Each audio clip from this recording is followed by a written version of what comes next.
Have you ever caught yourself saying something without realizing just how powerful those words are?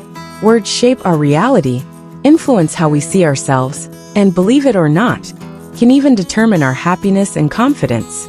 But here's the problem.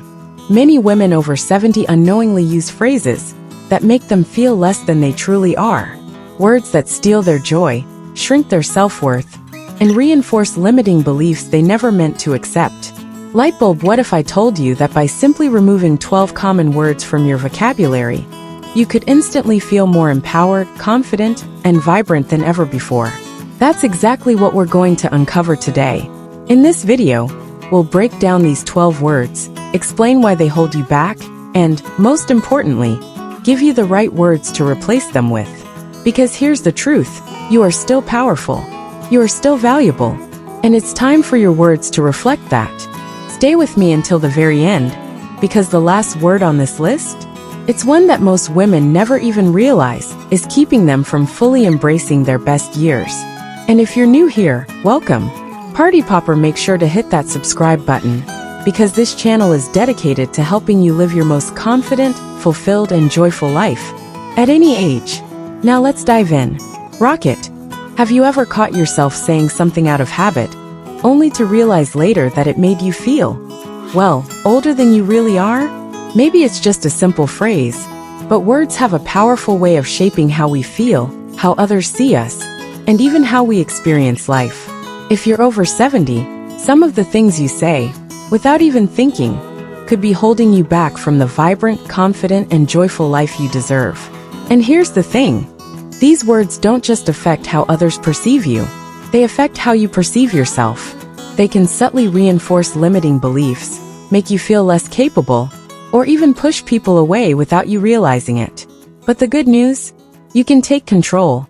Today we're diving into 12 words and phrases you should stop saying if you're a woman over 70. Some of them may surprise you, some may feel familiar, and some, well, once you hear them, you might never want to say them again. But I promise, when you remove these words from your vocabulary, you'll start to feel lighter, more confident, and more in charge of your life. Let's start with the first one. Something many women say all the time without realizing how much it holds them back. I'm too old for that. How many times have you said this, even jokingly? Maybe someone suggests trying a new hobby, traveling to a new place, or wearing a certain outfit, and the first thing that comes out of your mouth is, "Oh no, I'm too old for that." But here's the truth. You are never too old for anything. The moment you say, "I'm too old," you're setting a limit on yourself. You're telling your mind, "I can't. It's not for me anymore." And guess what? Your brain believes what you tell it.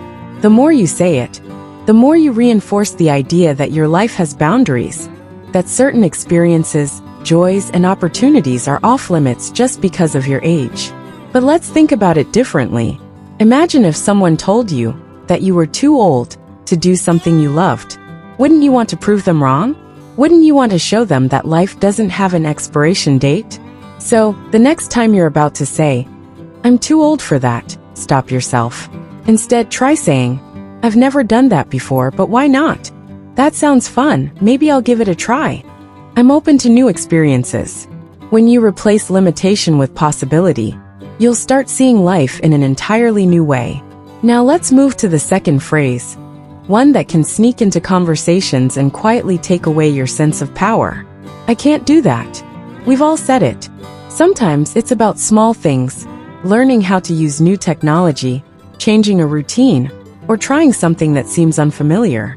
Other times it's about bigger things, like standing up for yourself, setting boundaries, or going after what you really want. But here's the catch. Most of the time, "I can't" isn't true. It's not that you can't, it's that you don't believe you can. There's a big difference between "I can't" and "I don't know how yet." One shuts down possibility, while the other opens a door. Think about a time when you felt unsure about something. Maybe learning a new skill, using a smartphone, or trying an unfamiliar exercise. At first, it probably felt frustrating. Maybe you even thought, "This is too hard for me." But then after some time, patience, and practice, it became second nature. You can do more than you think. So instead of saying, "I can't," try replacing it with, "I haven't learned that yet, but I can try. I'm willing to figure it out. I'll take it one step at a time. Words shape our reality. When you say, I can't, you close a door. When you say, I'll try, you open one. Now let's talk about a third phrase. One that many women use out of habit, without realizing how much it shrinks them. Sorry to bother you. Have you ever apologized for something that didn't really need an apology? Maybe you asked a question, needed help, or simply wanted to share your opinion, and before you even spoke, you started with, sorry to bother you. Women, especially those raised in earlier generations, were often taught to be polite, accommodating, and not take up too much space. But apologizing for existing, for having needs, or for asking for help, that's not politeness, that's self-diminishing. Of course, there are times when a genuine apology is needed, but over-apologizing sends a message, to yourself and others, that your presence is an inconvenience. And that's simply not true. So instead of saying, sorry to bother you, try saying, excuse me, do you have a moment? I appreciate your time. Can I ask you something? I'd love your input on this. See the difference? One makes you feel small. The other keeps you confident and respected. Alright, we've covered 3 important phrases so far. Each one subtly shaping the way we feel about ourselves and the way others see us. But there's still so much more to uncover. Let's keep going. Let's keep this conversation going. By now, you might already be seeing just how powerful words are. The way we speak, especially the words we choose, shapes how we see ourselves and how others see us. Some words, though they seem harmless, can quietly drain our confidence, limit our potential, and even make us feel smaller than we truly are. Now, let's talk about a word that can hold you hostage in your past. I should have. You know this one. Maybe you've said it just this morning. I should have taken better care of my health. I should have saved more money. I should have traveled more, loved more, worried less. But here's the thing about should have. It's a trap.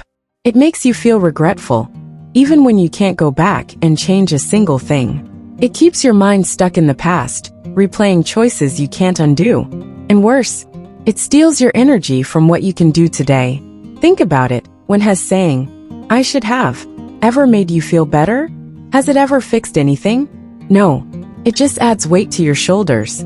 So instead of saying, I should have, try shifting to words that move you forward. Say, I learned from that experience. Now I know better, and I can do better. That was part of my journey and I accept it. Every decision you made in the past was based on what you knew then. You did the best you could with the information, experience, and circumstances you had at the time. So be kind to yourself. The past is a lesson, not a life sentence. The real power is in what you choose to do next. And that brings us to another phrase that takes away your power. I don't have a choice. Oh, this one is sneaky. It slips into conversations without us even realizing it. I don't have a choice. I have to take care of everything myself. I don't have a choice. This is just the way life is. But let's stop and think for a moment. Is that really true? Because here's something powerful. You always have a choice. Maybe you can't control everything that happens in life. Nobody can. But you can always choose how you respond. You can choose your attitude, your actions, and the way you see the world. Saying, I don't have a choice, makes you feel stuck. It makes you feel powerless, like life is just happening to you instead of for you. And that's not the truth. What if instead of saying, I don't have a choice, you said, I'll figure out the best option for me. I can make decisions that support my happiness and well-being. This situation is tough, but I have the power to respond in a way that's right for me. Every day you have choices. They might be small, like how you spend your morning, or big, like how you choose to embrace this stage of your life. But when you remind yourself that you hold the power, everything changes. Now let's talk about a phrase that I hear all the time, one that so many women say, even without realizing how damaging it can be. I don't want to be a burden. If you've ever said this, I want you to take a deep breath right now and ask yourself, why? Why do we as women feel like we have to shrink ourselves? Why do we assume that our needs, our feelings, or even our presence might be too much for others? Maybe you don't want to ask for help because you think they have their own problems. I don't want to bother them. Maybe you believe that if you need support, it means you're weak. Maybe you feel like you have to handle everything on your own. But let's flip this around. Think about the people you love, your family, your closest friends. If they needed you, would you see them as a burden? Would you roll your eyes and think, "Oh, I wish they'd just deal with this alone"? Of course not. You'd be there in a heartbeat. You'd want to help. And the people who love you feel the same way about you. So instead of saying, "I don't want to be a burden," say, "I appreciate your help. I'm grateful for your support. I know that love means helping each other. You are not a burden. You are worthy of love, care, and support, just like everyone else." Now, let's move on to a phrase that quietly steals joy from so many people's lives. It's just too late for me. Have you ever wanted to start something new? Maybe a hobby, a relationship, or a big dream, but told yourself, "It's too late now." If so, I want you to listen very carefully. It is not too late. There are 80-year-olds running marathons. There are 90-year-olds learning to paint, dance, and play music for the first time in their lives. There are people in their 70s falling in love, moving to new cities, starting businesses, and living more fully than ever before. The only thing standing between you and what you want is the belief that you can't have it. Instead of saying, "It's too late," say, "Now is the perfect time. I still have so much life to live. Why not now?" Because here's the truth. The clock is always ticking, but that's not a reason to stop living. That's a reason to start. So let's make a deal right now. No more "I should have." No more "I don't have a choice." No more "I don't want to be a burden." No more "it's too late." Your words shape your reality, and when you start choosing words that lift you up instead of words that hold you back, you'll be amazed at how much lighter, happier, and freer you feel. We're not done yet. There are still more phrases to uncover, including the one that surprises most people. Let's keep this momentum going. We've already uncovered some of the most damaging phrases women over 70 unknowingly say. Words that limit their potential, steal their joy, and keep them stuck in outdated beliefs. But we're not done yet. There are still a few more words we need to talk about.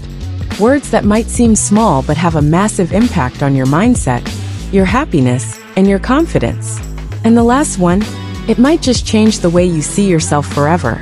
Let's start with one that women, especially as they age, say far too often. "I'm too old for that." Now be honest, how many times have you thought or said this exact phrase? "I'm too old to wear that dress." "I'm too old to start learning a new language." "I'm too old to try dating again." This phrase has stopped more dreams than any physical limitation ever could. It's the quickest way to talk yourself out of doing something that could bring you joy, excitement, and even a new sense of purpose. But here's what I want you to consider. Too old according to whom? Who decided that at a certain age, you suddenly aren't allowed to try new things, wear bold colors, take a dance class, or start a new passion project? Who made that rule? Because if you think about it, that rule doesn't actually exist. Some of the most inspiring women in the world have done incredible things after 70. A Julia Child didn't become a famous chef until she was in her late 40s. And she kept cooking and inspiring people into her 90s. A Grandma Moses, one of America's most famous folk artists, didn't start painting until she was 78. Iris Apfel, known for her bold and fearless fashion sense, became a fashion icon in her later years, and even signed a modeling contract at age 97. So the next time you hear yourself saying, "I'm too old for that," stop. Challenge that thought. Instead say, "Why not me? This is exactly the right time. I can do whatever makes me happy." Because here's the truth. Age is just a number. It does not define your potential. And speaking of words that limit potential, let's talk about another common one. "I can't." Now this is a tricky one because sometimes we say it without even realizing it. It sneaks into conversations and thoughts like an invisible barrier. "I can't learn how to use technology." "I can't exercise because of my age." "I can't make new friends at this stage in life." But let's stop and think for a moment. How often is "I can't" really true? Sure, there might be things that require adjustments. Maybe you need a little patience, a different approach, or some extra practice. But the moment you say "I can't," you close the door before even giving yourself a chance. Instead of saying, "I can't," What if you replaced it with, I'll give it a try. I'm learning. I'll figure out a way. Because you can. You've overcome so many challenges in your life already. You've learned, adapted, and grown through every stage. And you still have so much strength inside you. Now, let's talk about one of the most heartbreaking phrases I hear older women say. No one cares what I think. This one hits hard. Somewhere along the way, society has given older women the message that their opinions don't matter as much. That after a certain age, their voices aren't as important. And some women start to believe it. They hesitate to speak up in conversations, thinking, oh, what do I know? I'm just an old lady. They keep their thoughts to themselves because they assume younger people aren't interested. They stop sharing their wisdom, their stories, their experiences, because they've been made to feel invisible. But let me tell you something. Your voice matters now more than ever. You have lived through decades of life experience. You have stories that younger generations can learn from. You have insights that no one else can offer. Think about it. When you were younger, weren't there older women in your life whose wisdom you valued? Maybe it was a grandmother, an aunt, a mentor, or a friend. The things they shared with you, their advice, their perspective, their guidance, meant something, didn't it? So why wouldn't the same be true for you? Instead of saying, no one cares what I think, say, my voice is valuable. I have something important to share. I matter. Because you do. And now it's time for the final phrase, the one that surprises most women when they hear it. I'm just lucky. Now you might be thinking, wait a minute, what's wrong with saying that? But hear me out. Have you ever had someone compliment you on something you've achieved, and instead of accepting it, you brushed it off by saying, oh, I was just lucky? Someone tells you that you raised a wonderful family, and you say, oh, I was just lucky to have good kids. Someone admires your success in life, and you say, oh, I was just lucky to be in the right place at the right time. Someone compliments your long-lasting marriage, and you say, oh, I was just lucky to find the right person. But here's the truth, it wasn't luck. It was you. You made choices. You put in effort. You showed up, worked hard, and created the life you have. By saying, I'm just lucky, you're taking away credit from yourself. You're dismissing your own strength, intelligence, and determination. So instead of saying, I'm just lucky, say, I worked for this. I made this happen. I'm proud of what I've accomplished. Because you should be proud. Now let's take a deep breath together. We've uncovered 12 words and phrases that, knowingly or unknowingly, shape the way we see ourselves. They might seem small, but their impact is huge. So starting today, I want you to pay attention to your words. When you catch yourself saying something that holds you back, stop. Reframe it. Choose words that lift you up, empower you, and remind you of your worth. Because you are still vibrant. You are still powerful. And you are still in control of your story. And if this video resonated with you, let me know in the comments. What's one phrase you're ready to let go of? And if you know another woman who needs to hear this, share it with her. Make sure to like, subscribe, and join me in this journey of embracing life with confidence, joy, and freedom. You deserve it.